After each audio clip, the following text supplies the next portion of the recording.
Terima kasih Anda masih menyaksikan Kompas Siang. Saudara, Mahkamah Konstitusi hari ini menggelar rapat pemusyawaratan hakim atau RPH terkait gugatan putusan MK nomor 90 soal syarat batas usia minimal Capres-Cawapres di Pilpres 2024.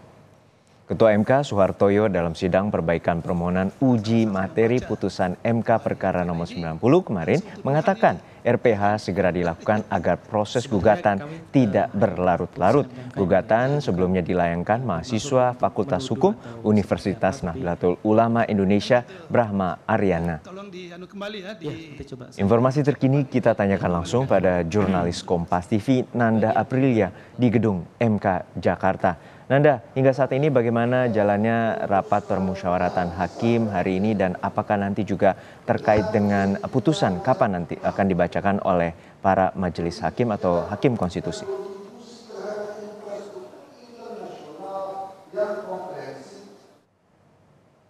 Terkait dengan rapat pemusyawaratan hakim atau disingkat RPH, sebenarnya menurut informasi yang kami dapat ini direncanakan digelar pada pukul 8 pagi tadi. Namun kalau kami memantau sampai dengan saat ini memang masih belum dimulai untuk pengajuan rapat pemusyawaratan hakim atau RPH.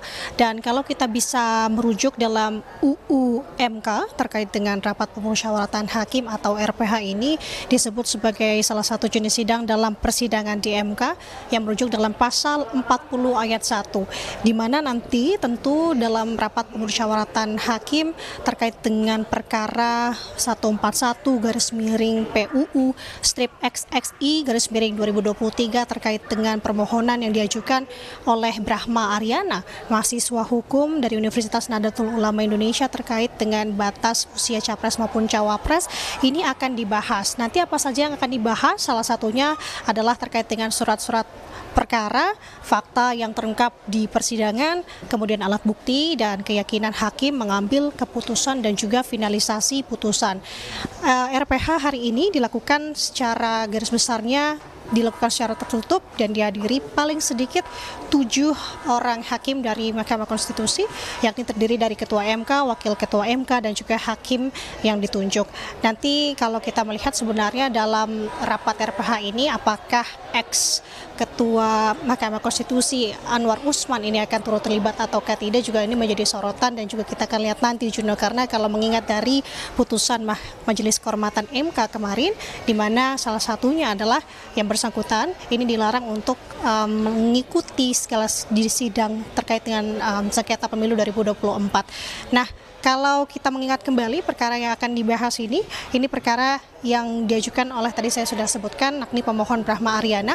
Kemarin juga sudah dilakukan sidang perbaikan yang kedua, yakni ada beberapa dalil yang juga disebutkan dalam perbaikan kedua yang digelar kemarin.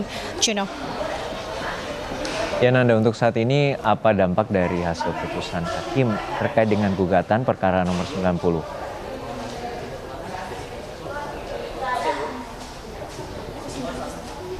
Sebenarnya kalau ditanya terkait dengan apa dampak dari putusan hari ini, sebenarnya kita akan melihat lebih dulu dan juga di ini apa hasil yang disampaikan dalam rapat permusyawaratan hakim atau RPH hari ini yang memang digelar secara tertutup. Namun kalau kita bisa melihat nanti sekiranya memang perkara ini disahkan, akan ada, dan juga kita sebenarnya akan melihat mulai sejak kapan peraturan atau putusan ini diberlakukan. Semisal putusan ini dilakukan dan mulai diterapkan tahun ini akan menjadi sorotan karena memiliki dampak-dampak luas tentunya. Salah satunya yang pertama, poin akan berdampak dengan peraturan KPU atau PKPU yang kita ketahui bahwa baru-baru ini juga sudah melalui proses revisi atas putusan nomor 90 kemarin, yakni batas usia capres maupun cawapres. Ini juga menjadi sorotan karena untuk saat ini PKPU juga melakukan sudah direvisi begitu ya, di mana saat ini juga kita sudah masuk dalam tahapan pemilu 2024. Kemarin baru saja penentuan nomor urut dan terbaru tanggal 28 November nanti kita sudah masuk dalam masa kampanye dalil, tentu ini menjadi sorotan juga dan perlu diperhatikan apa impact ke depannya. Kemudian untuk poin kedua, posisi dari Cawapres Gibran Rakabuming Raka, pendamping dari Capres Prabowo Subianto, ini juga menarik menjadi sorotan karena untuk dari segi umur memang tidak bermasalah, Juno, karena mengingat ini di bawah dari 40 tahun dalam putusan dalam poin pokok petitumnya. Namun kalau melihat dari jabatan ini menjadi permasalahan karena terakhir jabatan yang diisi oleh Gibran adalah sebagai wali kota. Kemarin kalau kita bisa mengingat sedikit terkait dengan dalil petitum pokok perkara yang disampaikan oleh Brahmana, ini dalam permohonannya Brahmana kembali menguji lagi konstitusionalitas pasal 169 huruf Q Undang-Undang Nomor 7 Tahun 2017 tentang pemilu, yang dimana sebagaimana dimaknai oleh MK dari putusan MK Nomor 90, yang dimana untuk capres maupun cawapres di bawah usia 40 tahun atau pernah atau sedang menduduki jabatan yang dipilih melalui pemilihan umum, termasuk pemilihan kepala daerah. Nah, dalil yang terbaru dalam pemohonannya, frasa ini diganti. Untuk permohonan pertama dalam petitumnya, yakni pernah atau sedang menduduki jabatan yang dipilih melalui pemilihan kepala daerah pada tingkat provinsi, yakni pada jabatan gubernur.